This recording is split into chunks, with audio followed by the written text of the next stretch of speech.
સમાચાર વડોદરાથી ગોત્રીના એક મેડિકલ ઓફિસર બન્યા છે હની ટ્રેપનો શિકાર।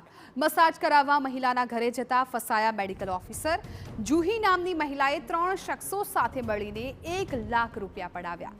સોશિયલ મીડિયામાં જુહી નામની મહિલા સાથે થઈ હતી મિત્રતા। મેડિકલ ઓફિસર મહિલાના ઘરે જતા જ 2 શખ્સો પોલીસ હોવાનું કહીને ઘૂસ્યા અને દુષ્કર્મના કેસમાં ફસાવવાની ધમકી આપીને કરી હતી 10 લાખની માંગ। પોલીસે જુહી નામની મહિલા સાથે 4 આરોપીને ઝડપી પાડ્યા છે। અમારા સંવાદદાતા પ્રશાંત ગજ્જર વધુ જાણકારી આપી રહ્યા છે। પ્રશાંત,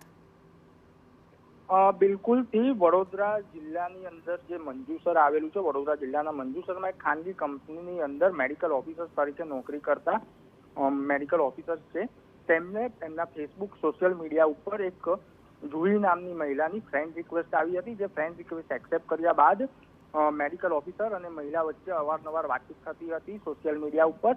ત્યારબાદ મહિલા દ્વારા કહેવામાં આવ્યું હતું કે હું મસાજ બી કરું છું અને મારું મસાજ પાર્લર બી છે, જેને લઈને મેડિકલ ઓફિસર ગોત્રી ખાતે જે જુહી નામની મહિલા છે તેના સંસ્કારનગર નામનો ફ્લેટ હતો, ત્યાં મસાજ પાર્લરમાં ગયા હતા અને ત્યાં મસાજ પાર્લરની અંદર જેવી રીતના જ ત્યાં મેડિકલ ઓફિસર પહોંચ્યા હતા, ત્યાં પાછળથી રૂમની અંદર બેડરૂમમાં હતા। તે દરમિયાન 2 યુવકો ત્યાં આવી પહોંચ્યા હતા અને પોતાની પોલીસ તરીકેની ઓળખ આપી અને બલાત્કાર દુષ્કર્મના કેસમાં ફસાવી દેવાની ધમકી આપી અને જે મેડિકલ ઓફિસર છે તેમની પાસેથી 10 લાખ રૂપિયાની માંગણી કરી હતી અને તેમનું એટીએમ કાર્ડ લઈ અને બેંકમાંથી 1 લાખ રૂપિયાની રકમ ઉપાડી લેવામાં આવી હતી અને ત્યારબાદ અવારનવાર ફોન કરીને અન્ય પૈસાની માંગણી કરવામાં આવતા આખરે મેડિકલ ઓફિસર દ્વારા ગોત્રી પોલીસ સ્ટેશન ખાતે ફરિયાદ નોંધાવવામાં હતી।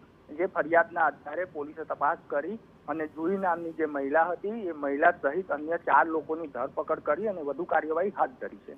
બિલકુલ પ્રશાંત, આભાર સમગ્ર માહિતી બદલ। તો મેડિકલ ઓફિસર છે હની ટ્રેપમાં ફસાયા છે। મસાજ કરવા માટે મહિલાને ઘરે જતા તેઓ હની ટ્રેપમાં ફસાયા।